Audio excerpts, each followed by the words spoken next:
బాగా తీసి పెట్టారు. ఏం చెప్పాలో మాటలు రావట్లేదు. ప్రతి ఒక్కరికి హ్యాపీగా ఉంది. Thank you. 9 సంవత్సరాల తర్వాత మంచి సినిమా చేసి ఈరోజు వచ్చాను. Thank you. మళ్ళీ సక్సెస్ఫుల్గా మాట్లాడుతున్న ప్రతి ఒక్కరికి సినిమా ఇంత గొప్ప విజయం.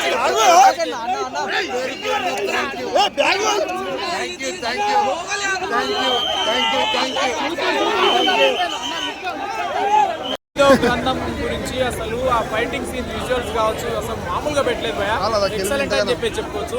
నిజంగా తేజ సజ్జా గారి కెరియర్ లో one of the best top 1 cinema అంటే మిరాయి సినిమా అని చెప్తాను. నిజంగా ఇంటర్వెల్ బ్యాంక్ సీన్ నిజంగా ట్విస్ట్ భలే పెట్టాడు భయ్య. And songs, background score, music, visuals నిజంగా ఎక్కడ కూడా డిసప్పాయింట్ అనిపించలేదు భయ్య. నిజంగా ఒక one of the best biggest strong comeback అన్న సినిమా.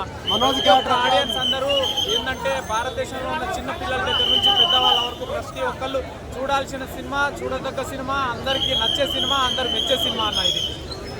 మంచు మనోజ్ గారి acting performance, last climax scene అంటే మామూలుగా ఏ సినిమాలో అయినా సరే హీరో విలన్స్ ఏంటంటే కొట్టుకోవడం మనం కామన్ గా చూస్తుంటాము. కానీ లాస్ట్ క్లైమాక్స్ సీన్ లో ఏంటంటే ఒకటే ఒక ఫైట్ సీన్ ఎలివేషన్ పెట్టారు భయ్య. అసలు అది మామూలుగా పెట్టలేదు. నువ్వా నీనా అనే రేంజ్ లో నిజంగా మోహన్ బాబు గారికి అసలు సిసలైన సరైన ఒరిజినల్ వారసుడు ఎవడు అని అంటే మంచు మనోజ్ అనే చెప్తా అన్న.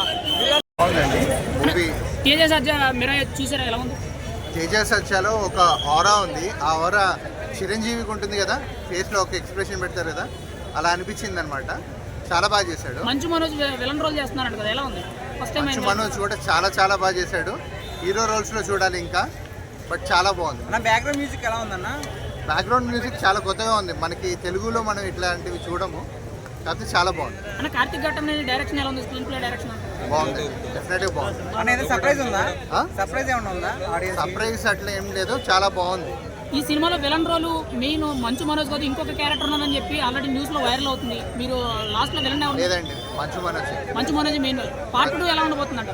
పార్ట్ 2 ఉందని కూడా తెలియదు. ప్రభాస్ గారు ఉన్నారని చెప్తున్నారు. లేదండి, ప్రభాస్ ఏం లేరు. చాలా బాగుంది మూవీ. రానా గారు కూడా ఉన్నారని చెప్పి కొన్ని వార్తలు అయితే వైరల్. లేదండి, రానా లేరు, ప్రభాస్ గారు లేరు, ఎవరు లేరు. చాలా బాగుంది. ఫైనల్ టచ్ చాలా బాగుంది. దాంట్లో అంటే ప్యూరిటీ గురించి, అంటే మనిషి ప్యూర్గా ఉంటే అతని చేతిలో ఆయుధం లాగా పనిచేస్తుంది అంటారు. ఈ మూవీలో కాన్సెప్ట్ చాలా బాగుంది. 5కి రేటింగ్ ఎలా ఇస్తారు? 5కి 4.5. సో ఇది చాలా హైప్ చేసి చూపిస్తారు, బట్ క్లైమాక్స్ లో చాలా తెలుగు చంపారు. అది నాకు చాలా అంటే కథనే ఫస్ట్ నుంచి ఏదైతే బిల్డ్ చేసుకుంటారో అదే జరగకూడదని కోరుకుంటా ఒక ప్రేక్షకుడుగా. కానీ ఆల్రెడీ అయిపోతుంది. కానీ రాముడు వస్తాడని చాలా ఎక్స్పెక్ట్ చేస్తారు. అక్కడ కూడా ఎదవలు చేశాడని చెప్పుకోవచ్చు. నిజంగా చెప్తాను, ట్రైలర్ టీజర్తో పబ్లిక్ ఒక ఎదవం చేశాడని చెప్పుకోవచ్చు. ఆ గౌతమ్ కట్టని గారు నిజంగా చెప్తున్నాను, ప్రైజులు పెంచకుండా, బిజినెస్ ఎక్కువ చేయకుండా మంచి పద్ధతి చేశారు. ఒక యావరేజ్ స్టాక్తోనే రికవర్ అవ్వచ్చేమో, కానీ ఒక సినిమా పరంగా హైప్ చేసి వస్తే మాత్రం నిజంగా డిసప్పాయింట్ అవుతున్నా. బీజం మాత్రం చాలా అంటే చాలా బాగుంది. అలాగే మనోజ్ గారు యాక్టింగ్ అని, మనోజ్ గారు చాలా యాక్టింగ్ అని చాలా బాగుంది. ఆయన ఫైట్స్ కూడా చాలా గ్రాండియర్గా ఉంటాయి, చాలా రిచ్ఫుల్గా ఉంటే బాగుంటాయి అనమాట. అలాగే చేసే దగ్గర మనోజ్ గారు క్లైమాక్స్ ఫైట్ అయితే మైనస్ అని చెప్పుకోవచ్చు సినిమాకి. ఎవరు వచ్చినా ఆ ట్రైలర్ టీజర్ ఎక్స్పెక్ట్ చేయకుండా ఏదో సినిమా చూద్దామని వస్తే కనుక ఏదో చూసి వెళ్తారు అంతే. యావరేజ్ మూవీ అంటారు.